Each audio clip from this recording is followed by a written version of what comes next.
Welcome back to StarrSoaps channel. How are you today? I'm doing pretty good. Today I am doing another remake soap, which has been happening more and more lately, which is cool. I'm starting to get settled down into the varieties of soaps that I like to make regularly, the ones that I know will sell the best, and also the ones that I love for myself, because I'm cheeky and I usually keep a bar or two for me and the family. Why not? So today I'm going to be remaking one of my all-time favourite soaps, which is my pumpkin chai soap.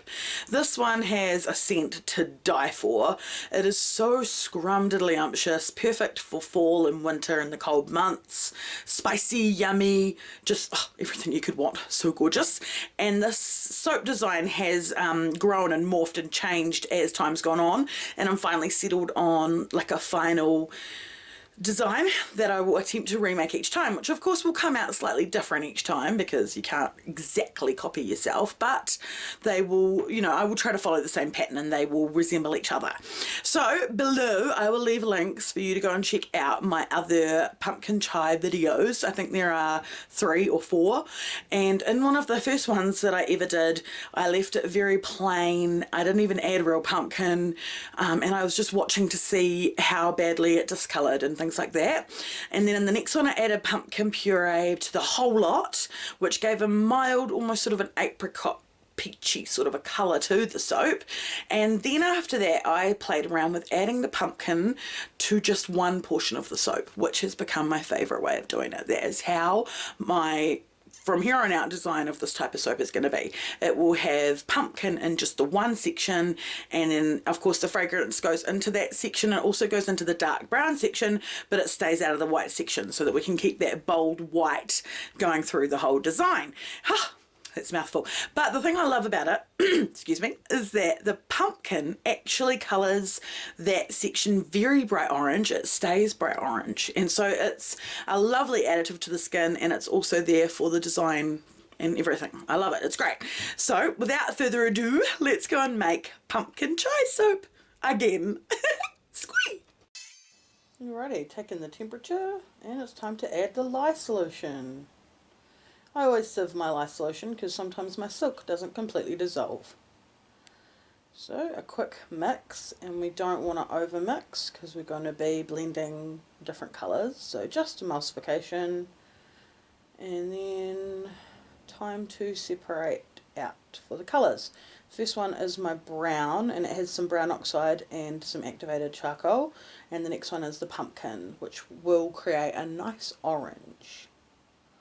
Now I'm not that happy with that brown, but I'm not going to add any more colour until I've stick blended it, because that way I can see how well the colour has come out. So in goes my titanium dioxide for my white portion, and my fragrance oil has gone in. There we go. Yum, I absolutely love that fragrance oil. And it's time to have a look how these colours have come out. Was up that one. Nice one. And then the orange. I love how the pumpkin naturally colours that section orange, but I put too much fragrance oil in it this time round. I'm telling you that now, you'll see later. So I'm not that happy with the brown section, and I'm going to add a little bit more activated charcoal. But I don't really need to do that because it discolours anyway. I just wanted that to be an enhanced brown section. Alright, time to pour.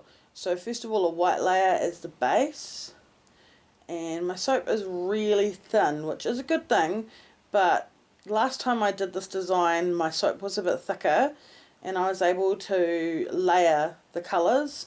This time they're kind of all mixing together because of how thin the soap is. So it will look different, the final soap will look different.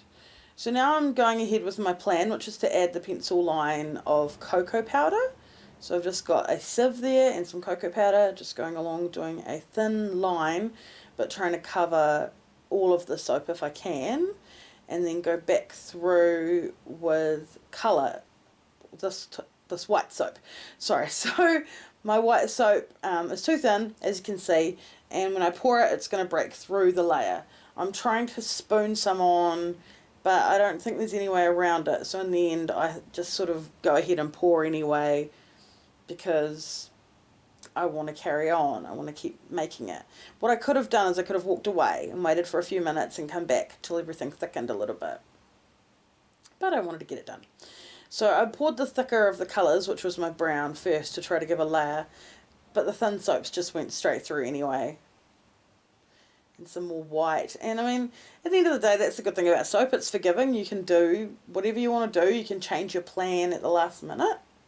So I'm going to just carry on with my idea and put some more cocoa powder in there, even though it's not really working out. Another pencil line with any luck. And I'm trying to very carefully spoon this. I'm using the spatula to break the surface tension so that hopefully that soap will sit on top. And it worked a little bit better that time. So that's something. Yeah, like I say, I'm usually trying to keep my soap thin, so it's funny when it does this. So just carrying on, layering up the colours. I absolutely love this for a fall soap. It is so spicy, but I think it's great all year round, and I always have a bar on hand in my shower. So yum.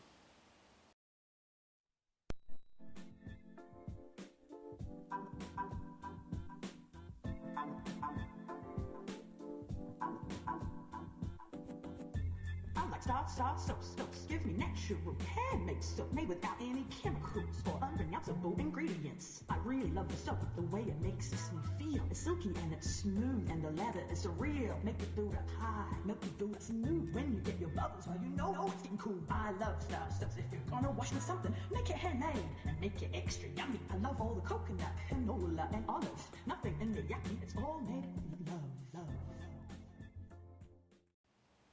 Alrighty, so here we have the soap. Before I put the top on, I just took some photos so you guys could see because I thought it looked really cool.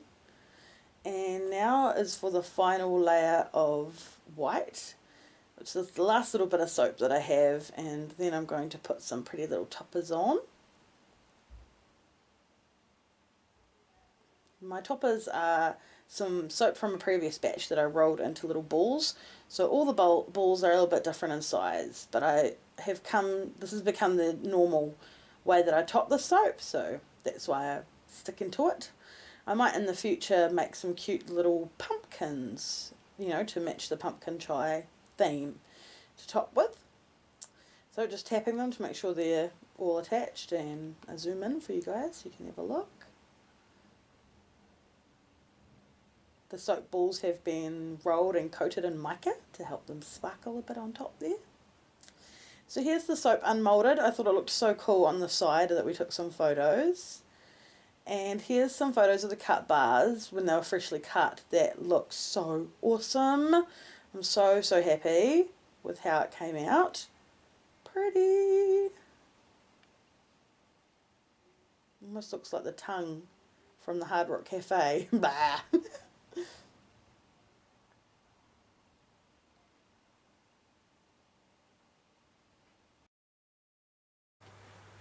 And here we have the final soaps curing away up on the shelf.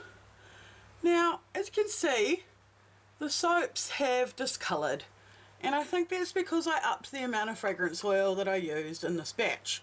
I absolutely love the way that it smells, so I kind of went hardcore and made it really smell good. It's curing next to my nice dragon's blood.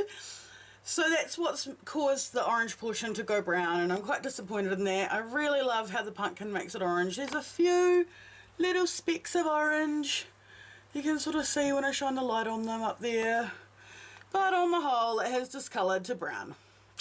Never mind, I will keep that in mind and I will use that 10 ml less of fragrance oil next batch. Thanks so much for watching. I hope you enjoyed watching me make this batch of pumpkin chai soaps. And if you did and you want to see more, feel free to hang around. Become a member of the StarrSoaps family by hitting that subscribe button below and feel the soapy love. Thanks so much for watching, guys. And this week I'd like to highlight Peggy White's Sherbet Orange soap that was inspired by StarrSoaps. Squee! If you have a soap that you'd like featured on StarrSoaps, please join our group StarrSoapy Family on Facebook and share your picture with us. Thanks again. Bye. I like Starr soaps. Give me natural handmade soap made without any chemicals or underneath.